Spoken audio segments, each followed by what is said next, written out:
메이저리그 마운드 위에서 샌프란시스코 자이언츠가 과거의 결정에 깊은 후회를 안고 고통받고 있습니다. 불과 1년 전 트레이드 카드로 내주었던 젊은 투수 카일 해리슨이 눈부신 성장을 통해 리그를 대표하는 한 점대 평균 자책점 선발 투수로 우뚝 섰기 때문입니다. 좌완 투수 카일 해리슨은 밀워키 브루어스 소속으로 지난 3일 미국 위스콘신주 밀워키 아메리칸 패밀리 필드에서 펼쳐진 샌프란시스코와의 홈 경기에 선발 등판했습니다. 그는 자신의 친정팀을 상대로 압도적인 투구를 선보였습니다. 5와 3분의 2이닝 동안 단 4개의 안타와 1개의 홈런만을 허용하고 삼진 12개를 뽑아내며 한 점만을 내주는 완벽에 가까운 호투로 팀 밀워키의 8대3 승리를 이끌었습니다.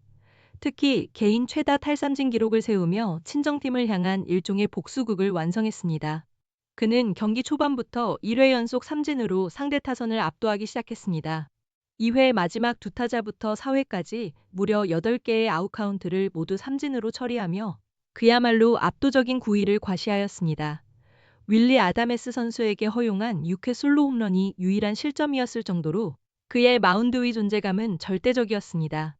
이날 총 106개의 공을 던진 카일 해리스는 최고 시속 156.9km, 평균 153.9km의 위력적인 포심 패스트볼을 주무기로 삼았으며 슬러브와 체인지업을 적절히 섞어 상대 타자들을 혼란에 빠뜨렸습니다.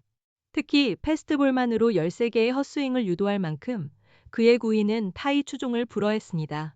이 경기를 포함해 카일 해리슨 선수는 올 시즌 11경기 57과 3분의 1이닝을 소화하며 7승 1패, 1.57이라는 경이로운 평균 자책점을 기록하고 있습니다. 73개의 탈삼진과 1.03의 WHIP, 2할 5리의 피안타율은 그가 리그 최정상급 투수로 올라섰음을 분명히 보여주고 있습니다. 특히 50이닝 이상 던진 내셔널리그 투수들 중 평균 자책점 3위, WHIP 9위에 이름을 올리며 제이콥 미저라우스키 선수와 함께 밀워키의 강력한 원투펀치로 활약하고 있습니다. 이처럼 막강한 투수진을 앞세운 밀워키 브루어스는 현재 내셔널리그 중부지구 선두를 질주하며 37승 21패, 승률 0.638을 기록 중입니다. 놀랍게도 카일 해리슨 선수는 본래 샌프란시스코 자이언츠 소속이었습니다. 2020년 드래프트 3라운드, 전체 85순위로 지명되어 2023년 메이저리그에 데뷔, 선발 기회를 부여받았습니다. 그는 지난해 6월 중순 라파엘 데버스 선수의 트레이드 반대급부로 보스턴 레드삭스로 이적하기 전까지 3년 동안 39경기, 선발 35경기에 등판하여 9승 9패, 4.48의 평균 자책점을 기록했습니다. 당시 샌프란시스코는 카일 해리슨 선수를 포함한 4명의 유망주를 보스턴으로 보내는 대신 데버스 선수의 막대한 자녀 연봉 약 2억 7천만 달러를 부담하는 선택을 했습니다. 하지만 아이러니하게도 지난 경기에서 카일 해리슨 선수에게 3타석 연속 삼진을 당했던 라파엘 데버스 선수는 올 시즌 타율 2할 4푼 6리, 7홈런, 30타점, OPS 0.716으로 부진을 면치 못하고 있습니다. 데버스 선수가 고전하는 사이 카일 해리슨 선수가 리그 정상급 선발 투수로 성장했으니 샌프란시스코 자이언츠의 심정은 그야말로 복잡할 수밖에 없을 것입니다. 메이저리그 공식 웹사이트 MLB.com은 샌프란시스코가 해리슨 선수를 트레이드한 배경에 대해 당시 보스턴에서 라파엘 데버스 같은 스타 선수가 트레이드 시장에 나오는 드문 기회가 있었고 헤이든 버드송, 랜던 루프, 카슨 위제넌트 등 선발 유망주 투수 자원이 비교적 풍부했기 때문이라고 분석했습니다. 그러나 해리슨 선수가 다른 팀에서 잠재력을 만개하는 모습을 지켜보는 것은 현재 23승 38패의 암울한 성적을 기록 중인 샌프란시스코에게는 더욱 뼈아픈 현실입니다. 특히 팀 선발진의 평균 자책점이 4.93으로 메이저리그 전체 29위에 머물고 있으며 이보다 낮은 팀은 콜로라도 로키스뿐이라는 점은 그들의 고민을 더욱 깊게 만들고 있습니다. 카일 해리슨 선수를 트레이드로 내보냈던 샌프란시스코의 잭 미나시안 단장은 그에게 찬사를 보내며 그의 활약에 기쁨을 표했습니다.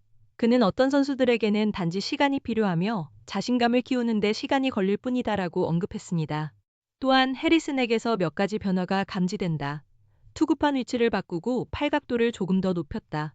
원래 위력적이었던 패스트볼이 이 두 가지 변화로 인해 더욱 돋보이게 되었다고 분석했습니다. 젊은 투수 육성에 탁월한 역량을 지닌 밀워키 브루어스의 시스템이 해리슨 선수의 잠재력을 이끌어내는데 결정적인 역할을 했음은 부인할 수 없는 사실입니다. 샌프란시스코 자이언츠 못지않게 깊은 후회를 하고 있을 또 다른 팀이 있습니다. 바로 보스턴 레드삭스입니다. 라파엘 데버스 선수를 내주며 카일 해리슨 선수를 얻었던 보스턴은 그를 단 3경기, 선발 2경기, 12이닝, 3.00의 평균 자책점으로 활용한 뒤 다시 트레이드 카드로 사용했습니다. 지난 2월 자유계약 선수 알렉스 브래그먼 선수를 영입하는 데 실패하자 밀워키의 3루수 케일럽 더빈 선수를 영입하는 조건으로 카일 해리슨 선수를 밀워키로 보냈습니다. 하지만 케일럽 더빈 선수 또한 올 시즌 53경기에서 타율 1할 8푼 6리, 1홈런, 22타점, OPS 0.538로 저조한 성적을 기록하며 보스턴의 아쉬움을 더하고 있습니다. 이와 대조적으로 밀워키 브루어스는 카일 해리슨 선수의 숨겨진 잠재력을 정확히 간파하고 이를 빠르게 꽃피웠습니다.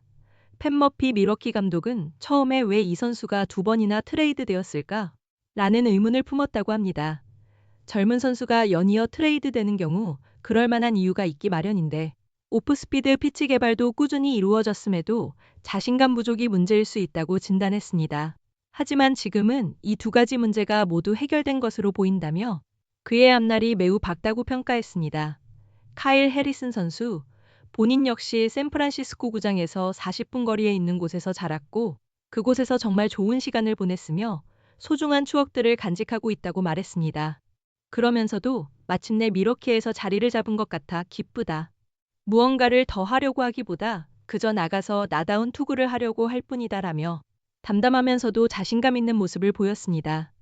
트레이드의 희비가 엇갈린 메이저리그에서 카일 해리슨 선수의 이야기는 팀의 안목과 선수 육성의 중요성을 다시 한번 일깨우고 있습니다.